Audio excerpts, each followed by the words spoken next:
What's good, everybody? It's your boy Batman, and we have another reaction video for Naruto vibes. It's gonna be our boy NCHAMMER 23. If you guys don't know who he is, he's an incredible Naruto YouTuber, makes great content on Naruto, tons of really interesting videos. Basically, what he's really good for is either the lore aspect type of things or just really interesting topics to just kind of ponder about or think about and to kind of like dive into to figure out the whys or what people typically wouldn't think of when it comes to Naruto. And he does a really great job in that. And he also does a great job explaining things that a lot of people don't really understand when it comes to Naruto. So he's a great YouTuber, great content. If you guys don't know who he is or anything, make sure to check him out. Really good guy and everything. The video title is The Real Reason Sasuke Mahotake Was Not Reincarnated. And before I even watch this video or have any of my takes or anything like that, this was actually one of my biggest pet peeves. So I'm actually really curious to see what information and evidence, because from reading the manga and watching the anime like 3 or 4 fucking times, you know what I mean, all that, I don't remember the actual reason of why he wasn't even summoned back. And it actually pissed me off because, in my opinion, he should have been brought back. That would have been a perfect way to show his legendary fucking power, similar to what they did for Madara Uchiha. Okay? That would have been incredible. It would have been amazing. And not only that, an incredible interaction between Kakashi as well. Like, just imagine that. You know what I mean? Like, fucking, like, let's say you could kind of replace the Zabuza Haku with maybe someone else. You know what I mean? Like with Naruto or whatever. Or maybe that still happens, whatever. But let's say, like, Kakashi interacted with SAKUMO first. That would have just been amazing. You know what I mean? So I really, in my opinion, I felt like it was kind of a disappointing that they didn't bring him back to really showcase, because the character had so much hype. He had so much hype. He had so much fame. You know what I mean? Stronger than the 3 legendary Sannin combined. Like, you name it, yada yada. Like, he was a big fucking deal, similar to Minato, Hashirama, Madara, you name it, and never shown. Just nothing. No action, screen time, nada. Okay, so it was really fucking weird, and that could have been one way they could have done that, or just done what they did with other characters or other story points and just given us some fucking stuff to go on and see. You know what I mean? Like, come on. You know what I mean? Like, they did it with Minato. They did it with, you know, Itachi, Kakashi, you name it, whatever. They could have done it with him too, you know? So they even did it with Guy's dad to some degree. Like, you know what I mean? So that's just me. I don't really remember anything to really indicate of why he wasn't, so I'm assuming this is more likely going to be like a theory or what he thinks. I don't think there's actually anything in Naruto that says why he wasn't. Because the only thing that I remember that was kind of spoken about of why it didn't happen or whatever was with Jiraiya and Shishui. Obito said, hell no, don't bring back Shishui. And for Jiraiya, Kabuto had an explanation of why it just wasn't remotely possible. Or I don't know. I don't really remember. That's all I ever remember, you know what I mean? So, this is interesting to me. The video of this was very appealing. I'm curious. Let's check it out. Let's see if it's good. And let's do it. During the war arc. This was in order to bolster the powers of both sides in the Fourth Great Shinobi World War. Basically, every ninja of any amount of renown was brought back to fight in this war. It was like an Avengers meetup of every ninja who's ever been important. And I mean like every ninja, even ninjas we had never met, like Pakura, the Scorch Release user. For some reason, some ninjas were left out. Ninjas who are arguably much more important than Pakura, the Scorch Release user. The one people talk about the most is Jiraiya, and we've already made a video about why Jiraiya wasn't reincarnated. Go ahead and watch that if you're curious about it. But the second one that people bring up is Sasuke Mahotake. For those of you who don't remember who that is, it's Kakashi's father, also known as the White Fang, the hero of Konoha's Second Great Shinobi World War. I mean, when you think Second Great Shinobi World War, you probably think the legendary Sani, but they were losing in the Second Great Shinobi World War, while Sasuke Mahotake was leading an offensive campaign in the Land of Wind that literally earned him the White Fang title. It also earned him the ire of Granny Chiyu, who was angry that he killed Sasori's parents, aka her daughter or her son, I can't remember which one. So why wasn't Sasuke Mahotake reincarnated? I mean, he's said to have been stronger than all 3 of the legendary Sannin combined. It seems like he would be an important person for either Kabuto or Orochimaru to bring back. Well, I have a theory about that, but before we get into it, guys, please, for me, like this video, subscribe to the page, and hit that noti bell. And if you're feeling like getting getting a little more NC Hammer content in your life, guys, I created a gaming channel called NC Gamer 23 where I play video games and hang out. I also have a VODs YouTube channel now in case you missed one of my streams, or if you just like watching offline content, or if your schedule never lines up with mine. So Sasuke Mahotake, there's a lot of YouTubers out there who will talk about how strong he was or his life. And while, trust me, the temptation to make some stuff up about Sasuke Mahotake is incredible on account of the fact that it gets a ton of clicks, we know nothing about him. Basically everything we know about him, I've already said in this intro. He was Kakashi's father. He fought in the Second Great Shinobi World War where he earned his title of White Fang. He killed Sasori's parents, so we believe that's where he was stationed during the Second Great Shinobi World War. And that's it. Oh, and the stronger than the three. So, I feel like there's actually more to that, to be honest. I have a video actually on Sasuke Mahotake, and it's actually a really, really good video. I got a lot of positivity for it as well. I'll make sure to put that the video link in the description down below for you guys. If you guys want to check that out, definitely recommend. Because it's a really, really good video, and it was basically me discussing the wasted potential and why it was disappointing of how they didn't really do anything with Sasuke Mahotake and etc. And kind of my points and me kind of elaborating on everything that we do know and yada yada, you name it.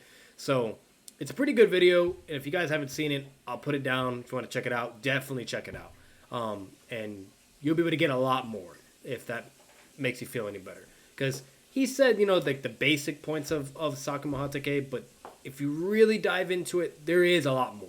So, but he's not wrong either. Like, we really don't have that much on the character. It was pretty fucking stupid. So, I agree. Legendary Sanin bit, and also you know, Sakamoto was a humble man and arguably a very good father to Kakashi. When Might Guy and Kakashi were both leaving the entrance exam for the Ninja Academy, he was a good dad, but he didn't kind of pull through. You know what I mean? I'm not going to say, you know what I mean, especially for anyone that's triggered by it or for anyone that actually struggles with the problem as well. But if you all have seen Naruto, you know what I'm talking about. It does some pretty dark shit. And like, listen, I get it. I've even been there, you name it. Like, at the end of the day, mental health, it's a very fucking serious thing. But that's something I can probably never be able to understand. That's just me. Like, I even have a kid of my own, and I can never see the reason why I would want to do that and go to that extent. And to me, that would kind of defeat the whole purpose of being an actual good father or parent or whatever the case may be. That's just me. I'm not going to get too into it, but, you know, it is what it is. Like, especially for the reason of what happened, too. Like, if I'm being really honest, and whether if I'm fair to say this or not, comparing and contrasting, the characters that had any fucking reason at all to really do something like that, in my opinion, was like people like Naruto, Sasuke, Itachi, Kakashi, like people that really, really went through so much fucking shit. Like really crazy, dark, depressing, tragic shit. You know, so I don't know. That's just me, but I'm not trying to shit talk Sasuke Mahotake or anything, or the whole concept of that, you know what I mean, or anything. I'm not trying to be ignorant, but, you know, I don't know. I'll leave that at that. Sakamoto said that he hopes Might Guy and Kakashi would be friends to Might Guy, Might Guy's father, because they were both going to be ninjas in the same class. But Might Guy corrected Sakamoto and said, well, actually, my son failed the exam. And Kakashi started to make fun of him because he figured there was no worth in him as a ninja if he couldn't use ninjutsu. But Sakamoto saw Might Guy and he saw Might Guy and he knew how ardently they worked. And Sakamoto actually said to Kakashi, be careful of the way you speak to Might Guy. I've seen how hard he and his father work. One day he might be stronger than you. Which is why when Kakashi is watching Might Guy use the 8 gates, he thinks of Sakamoto, realizing in that moment that his father's prophecy has come true. But this speaks to Sakamoto's personality. He was an incredibly passionate man who was able to see the power of hard work in others, something many people in the village looked directly over. And this compassion was twofold for his companions. See, Sasuke Mahotake got into hot water later in his life when he abandoned a mission to save his comrades. This is because he was a compassionate and caring person who didn't want those around him to die, even if it meant failing a mission. And ultimately, the ridicule and the ire that this decision would bring onto him is what would lead him to his dark depression and his suicide. But he was not often put in the kind of situation where his... Didn't want to say it, but what he said.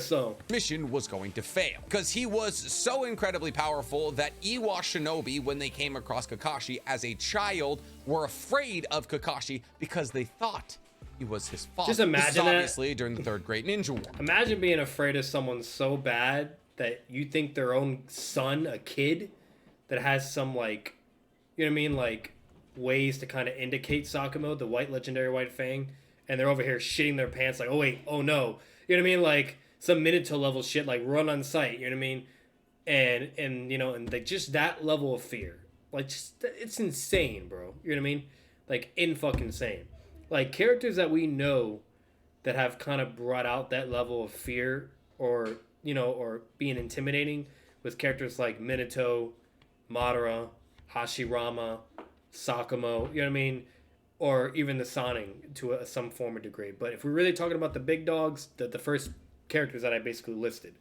and at the end of the day, like, that's crazy. Just to have that level of reputation and fear is just crazy. It's so awesome. You know what I mean? And overall, it's really fucking cool. But we'll continue.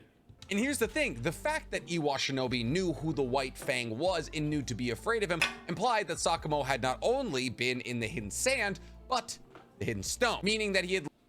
The Gillette Labs with exfoliating bar. Anybody need a razor? led successful military campaigns in 2 separate villages. So to say that he was stronger than the legendary Sanin, who couldn't even lead a successful military campaign into the Hidden Rain, isn't crazy. And the success largely rode on the fact that he was an incredibly talented Kenjutsu user. You see, Sakumo had a white light chakra saber. You know how Asuma has his knuckle blades? And he flows chakra in them to increase their range? That's more or less what Sakumo did. He would emit white chakra from this short sword that would leave a streak of white chakra as it was swung, which is how he earned the name White Fang. So how on earth did somebody this powerful end up not being reincarnated? He's just buried in Konoha Cemetery. He is one of the easier bodies to acquire for Kabuto. My theory states essentially that Kabuto Okay, so I was right. It's a theory. Okay, because I'm about to say, I'm like, there's no way. You know what I mean? Like, come on. Like, when I did that video, I was, you know, pretty on point, you know, and of why it was wasted potential and disappointing, etc. And then really elaborated and emphasized on, like, why the character was a big deal and so cool as a concept, you name it, and why we should have got to see him. So now he's going to tell us what, and I am curious. Find his body. I mean, it's literally marked. And Kabuto did try to reanimate Sakumo, but Sakumo's soul is not in the Pure Lands, and we actually have evidence to show this. You see, Edo Tensei is not just a summoning of the dead, it is pulling souls out of the Pure Lands, which is canonical Naruto heaven. But there's some rules. If the soul is not in the Pure Lands, that person cannot be reincarnated. Okay, if you are in Nagato's King of Hell, if you are in the Shinigami's stomach after using Reaper Death Seal, which is technically limbo, keep that in mind, you will not be able to be Or the Tosca blade summoned, because Edo Tensei is just a bridge between the mortal plane and the Pure Lands, not those other places. And we know where Sakumo's soul is. It's not in the Pure Lands, it's in limbo. But why is his soul in limbo? He didn't use the Reaper Death Seal. He's not in Nagato's King of Hell. He died a natural causes death, sort of. There has been plenty of ninja who took swords to the stomach, died, and then went to the Pure Lands. But Sasuke Mahotake is the only person in the entirety of Naruto we've ever seen willingly take his own life. Well, that's not necessarily true. We've seen a couple other ninjas take their own lives. Hiruzen took his own life when he used Reaper Death Seal. Minato did the same thing. Nagato took his own life when he used Rinne Rebirth. Every single one of these people took their own life, just like Sakumo took his own life. But every single one of these people died for a reason, giving their death a cause. And you could say every other person in Naruto had a cause correlated with their death. Nagato was bringing people back to life. Hiruzen was trying to seal Orochimaru. Minato was trying to seal half of the Nine Tails. These deaths are not the same as Sakumo's. In fact, these deaths are the polar opposite of Sakumo's. You see, each of these deaths that I just listed, Nagato, Minato, Hiruzen. They are all ninjas giving their lives for their ninja way. And I think we all know there's nothing more important in the Naruto world than your ninja way. Actually, not following your ninja way is why I believe Jiraiya was never reincarnated. If you haven't seen that video, Nagato was trying to achieve peace. And in order to do that, he realized instead of perpetuating the cycle of hate, he needed to break it by bringing everyone back. Minato was trying to protect his son like he had protected the village his entire life. Hiruzen was trying to rectify the wrongs that he had had with Orochimaru earlier in his life. But Sakumo, the man who decided that his friends and his allies and those close to him were more important than himself, his pride, and his mission, took his own life. And if Sasuke Mahotake was just a man and not a father, this would be different. But Kakashi's mother died in childbirth, at least we believe. We know she died when he was very young. Kakashi only had one person left in the world. He wasn't entirely very social, and that was Sakumo. You see, the irony of Sakumo's death is that he was bullied. I wonder why that was even his like potential theory of Kakashi's mother, because I don't remember shit about Kakashi's mother. Like, I would have to do my homework and look and see if I can find anything, but now really thinking about it, I don't think we ever got anything on his mother. I don't think there was not one point of her ever being mentioned or what happened. Because we got that with Gaara and some other characters, you name it. But, so I guess that could be a valid, reason. In my opinion, it's either she just died on a mission, you know what I mean, or died during the... No, not the Nine Tails. It couldn't be that. She either died on a mission or she died in childbirth. That's the only thing I would make sense in my opinion. Or she just died of a medical cause or whatever. But it never really told us what happened. So those are the only things we can kind of infer. But yeah, I don't know why he immediately just went to childbirth. But unless there's something in there that were Kakashi or whatever, and they're like, oh yeah, my mom what. But I don't ever remember that. The only thing I ever remember remotely when it came to childbirth was with Naruto's parents and Gaara's parents. That's it.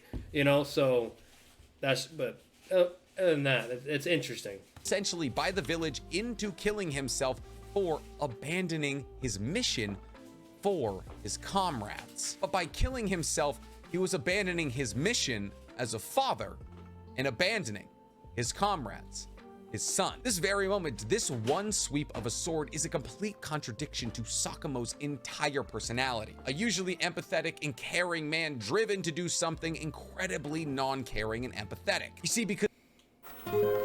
And I can agree to a certain extent with that because at the end of the day, if you think about it, that basically initiated the whole mentality and concept of Kakashi just valuing rules and the mission over saving your comrades or just having a heart and emotions, you know what I mean? That the whole aspect with that where he really believed nothing else mattered but rules and the mission because of seeing what happened with his father. Like, oh, look what he did, you know what I mean? He didn't follow the rules or didn't accomplish his mission and valued his comrades and saved them and everything. And because of all that happened and whatnot, that led to this tragedy. That would have never happened if he just followed the rules of the mission and didn't give a shit about his comrades. And when you really think about it, what he just said, it does contradict. So that was Sakumo's whole thing, you know what I mean? Caring about his comrades, being there for people, you know what I mean? And prioritizing in a way of having emotions or having a heart as a human being, okay? To where when he committed that certain act and that tragedy happened, freaking... that kind of defeats the purpose of everything. You know what I mean? At that point, he's absolutely right. He abandoned his son. He abandoned his comrades. He abandoned his ninja way, and so on and so forth. Or better yet, the village as well. So definitely would agree to that. And not only that, there's just evidence with Kakashi's whole thing, and as he struggles with that as a kid, which eventually leads to a whole other tragedy with Obito. So definitely would agree.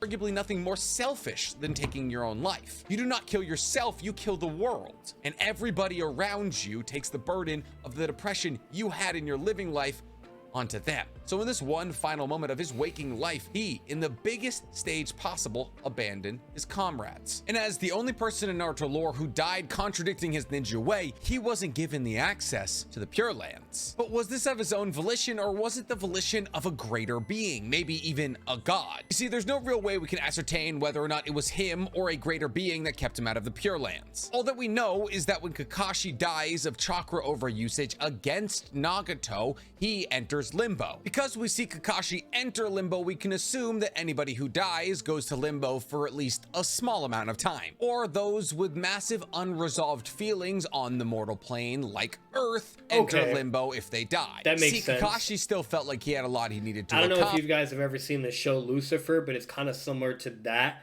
to where when you go to hell, you're kind of having to deal with, like, I think it's like something to do with guilt, you know what I mean? Or some type of confliction or trauma or whatever, something that, you know what I mean? Like, it's something along those lines. So similar to that, you know what I mean? If there's like a certain type of resolve or something that was still conflicted within you, or something you didn't forgive yourself for, or whatever the case may be, or whatever the damage is, that you would more than likely be in limbo and go to that area of existence instead of the heavens, you know, and stuff like that. And obviously Kakashi's father's whole thing was what he did, you know what I mean? And then Kakashi was the whole thing with not dealing with his father and then feeling to blame for Obito and all the other stuff and yada yada, you know what I mean? So, like, I get it, you know what I mean? So yeah, I would definitely agree on that. Now where he's leading to, I'm not too sure yet, and I'll kind of get my thoughts on the whole, like, thing of, like, where they really are and what that's all about. And if I really wanted to go into detail, I would have to make a whole video on that. But I won't get into that. That's something I have to do on my own time, and I'm not definitely in this video. Accomplish on Earth. He needed to get Sasuke back to the village. He needed to continue training Sasuke and Sakura and Naruto. He had unresolved feelings about Rin and Obito and a lot of things that tied him down to the corporeal plane. And maybe this is why he was shown Sakumo when he died, because a lot of these unresolved feelings tied into his father and his father's death. Regardless, Sasuke Mahotake is in limbo and has been since the moment of his death, because Sasuke Mahotake realized in his death that he was contradicting the very meaning of his life. I just love how his girlfriend's just chilling in the background, laying down with the dog. Like, what the fuck? His girl is just chilling, laying down, cuddling with a dog behind him. And was waiting for Kakashi to meet him there so he could apologize and ascend to the Pure Lands. So I know what you're saying. Well, Nick, Sakumo, and Kakashi got to talk when Kakashi died, and therefore Sakumo should have ascended to the Pure Lands, and therefore Sakumo should have been available for reincarnation during the war arc. The only problem with that is that Kakashi and Sakumo's conversation gets cut short by Nagato using Rinne Rebirth and giving everyone's souls back to them. And yes, of course, Kakashi is able to tell Sakumo, his father, that he is proud of him for the decision that he made, because Kakashi knows that Sakumo did what he believed was best, even if it meant rallying against what the village felt. And at the end of their conversation, Sakumo says, "Thank you so much for your forgiveness," and essentially says because he has now been forgiven by Kakashi, he can move on and see his mother. Kakashi's mother, that is, his wife. But I believe that Sakumo is still waiting in limbo for Kakashi. Obviously, Sakumo's largest regret in his life is leaving Kakashi behind. And clearly, Kakashi has forgiven Sakumo for going against the village's wants and saving his comrades. But Kakashi never says anything about forgiving him for committing suicide. And so, as a symbolic act of not leaving Kakashi behind again, Sakumo is waiting in limbo for Kakashi, maybe as an act of penance, or maybe just to soothe his own mind to face Kakashi's mother and his wife. Because imagine that you are Sakumo's wife. You died giving birth to Kakashi, and as opposed to raising Kakashi, you ended your own life. Obviously, depression is a very complicated issue, but you could understand the mother of Kakashi being a bit upset with Sakumo. So to symbolically represent their unionization once again, Sakumo is waiting for it. And this is why Sakumo cannot be brought back using. So that's a big speculation, though. Like, it's not completely out of this world, and it does make sense, you know what I mean? But I don't know, because like I said, when you really analyze that conversation between him and Kakashi, he literally tells Kakashi, like, thank you for forgiving me. I can finally, like, move on and go see your mother now. And you know what I mean? Like, obviously his mother should be in heaven, right? Like, you know, like she wasn't sealed by the Reaper Death Seal or anything like that, or with Nagato or with the Totsuka Blade or anything like that. And I highly doubt she's in hell, you know, so she should be in heaven like where everyone else always fucking goes to, okay? And he should have just went there and go to see her. I don't see why he would still be waiting for Kakashi or being there when he literally says to Kakashi, like, thank you. Like, he finally gets the clarity and the resolve that he needed in order to move on, you know what I mean? And to go face his mother. Because imagine that. Imagine doing what he did and then having to see the wife of your child and be like, oh yeah, hey, this happened. She's not going to be happy about that. You know what I mean? Like, it can go either or. And, you know, so, like, you know what I mean? Like, it's a very complicated matter at the end of the day, but it would just be really weird for him to say that. And then for him to still stay there in limbo because he still wants to wait for Kakashi or whatever, this and that, yada, yada. You know, and that's why, like, I don't know, that's just stupid to me. I don't, it's a good theory and it's a good idea of, like, you know what I mean, because whatever, but like I said, I feel like that would still be contradicted, especially when he literally tells Kakashi, I'm gonna go see your mother. It makes no goddamn sense for him to say, I'm gonna go see your mother, thank you for forgiving me, but I'm gonna wait till you get back and then we can go see your mother. You know, like, I don't know, bro, like, that's just weird. And at the end of the day, you know what I mean? Like, I don't know. I don't see that really being the why. So, it's interesting, but I would have to disagree. That's just me. Let me know what you guys think, though. Or whether if you really agree or disagree with that. I don't think that's the case, though. Edo Tensei, because I think Kishimoto was like, yeah, I don't really want to bring this guy back because then we got Madara 2.0, okay? You know, like, Tensei does not reach into limbo. This is truly the only explanation I can think of to explain why he wouldn't be brought back during the war. His body was accessible, he is incredibly powerful, and he was quite literally shown to be in limbo. If he had moved on after his meeting with Kakashi, there was no excuse for him not to be brought back. I mean, I guess you could say technically he falls into the same camp as Jiraiya, where Kishimoto said he didn't bring Jiraiya back because he doesn't have time and doesn't really know how to write the complex emotions that Naruto would go through if he had to face Jiraiya. Except The Gillette Labs with exfoliating. Except apply that to Kakashi. But at the same time, Gaara fought his own father. Hell, for that matter, Mangetsu got brought back while Suigetsu and Gengetsu were there. Families were forced to fight each other all throughout the Fourth Great Shinobi World War. So obviously, while bringing Sakamoto Hatake back to life would bring some complex issues up with Kakashi, I still think it could be a very interesting writing point. One that wouldn't need to take over the entirety of the story, but would give Kakashi. Just imagine that, bro. Imagine, bro. Like... Not really thinking about it, this might be a stretch, guys, but do you think Jiraiya or Kakashi or Sakumo had, like, any, like, genetic, like, relation? Because they all got white hair. I don't know if you realize that, but they got white hair. And nobody else got white hair. You know what I mean? Like, is there some type of connection between these people? Like, or family, or, like, down the tree? Or, I don't, you know what I mean? Like, because... You got, like, Naruto with all of them, like Minato with the yellow hair and shit. Then you got the Uzumonkeys with red hair. And you got, like, you know, the Uchiha with the same hairstyle and color.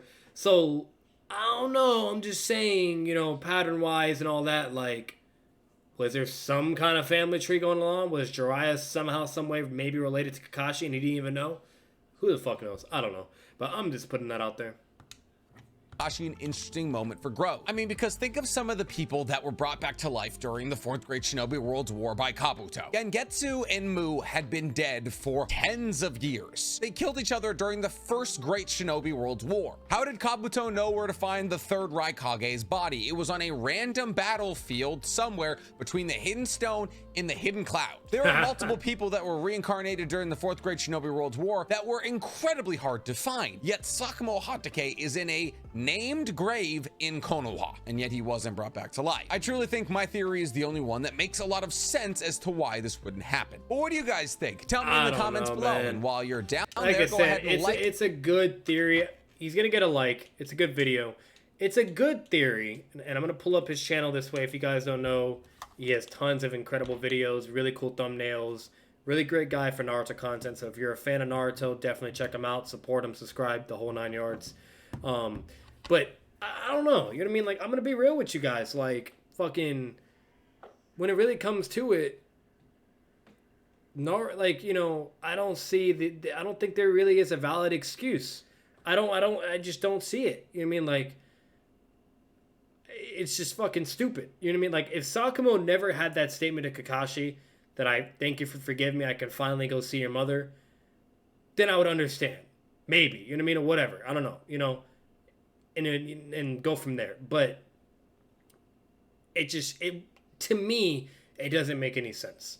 Like, if it was me, I would go see the fucking mom, okay? If it was anybody else, I'm pretty sure they would still go see, or better yet, they probably wouldn't have a choice or whatever. I don't know. I actually know, because he was there for a while, so maybe, I'm pretty sure he did have a choice. He just needed that type of, you know, that type of clarity in order to do it. Or, you know, or maybe it is a role in that type of dimension or whatever it is, and until they're able to get that closure, they can't really move on. I don't fucking know. But it seemed more of like he was making the choice to be there, if I'm being honest with you. Especially if you go back and analyze that whole conversation. But overall, that's my whole take on it. I'm not going to make this video any more longer than it needs to be. Quick reminder, I'm going to put the video in the link in the description of Sasuke Mahotake, a video that I made for the guy. It's a really good video. You guys will enjoy it. Basically, my take and my angles of, you know, why it was wasted potential for the character and etc. And eventually I might start doing maybe some more Naruto Shinobi Legend type videos. You know, like kind of a unique take and twist for my own series and playlist for, you know, Naruto itself. And basically what that is, the whole concept of that is like things that I wish we could have saw, things that I wish we could have had answers for, you know, or characters that we should have had, more explanation or more showings or more story. Okay. And basically that'd just be that. Like, basically what we should have had before Boruto came out, or like all these episodes just start coming out as like a series and then Boruto comes. You know what I mean? Like, just to give him more time, whatever. I don't know. Or it should have just happened between the whole making of Naruto Shippuden, yada yada. But at the end of the day, it should have happened, and that's basically that. I more than likely have more videos with that. Those type of videos obviously require more extensive research and homework, and to find something that is really interesting, that's not really talked about or whatever, you know, or things, or better yet, things that did appeal to the majority of the Naruto community that everyone's like, what the fuck, you know what I mean? So, with that more than likely happening, I might get maybe one or two of those videos in the month of June. But other than that, you know, we'll leave this here. And as always, guys, if you enjoy the video, make sure to leave a like, comment your thoughts down below. Subscribe for more content. Subscribe you guys on the channel. See you in the next one. Peace.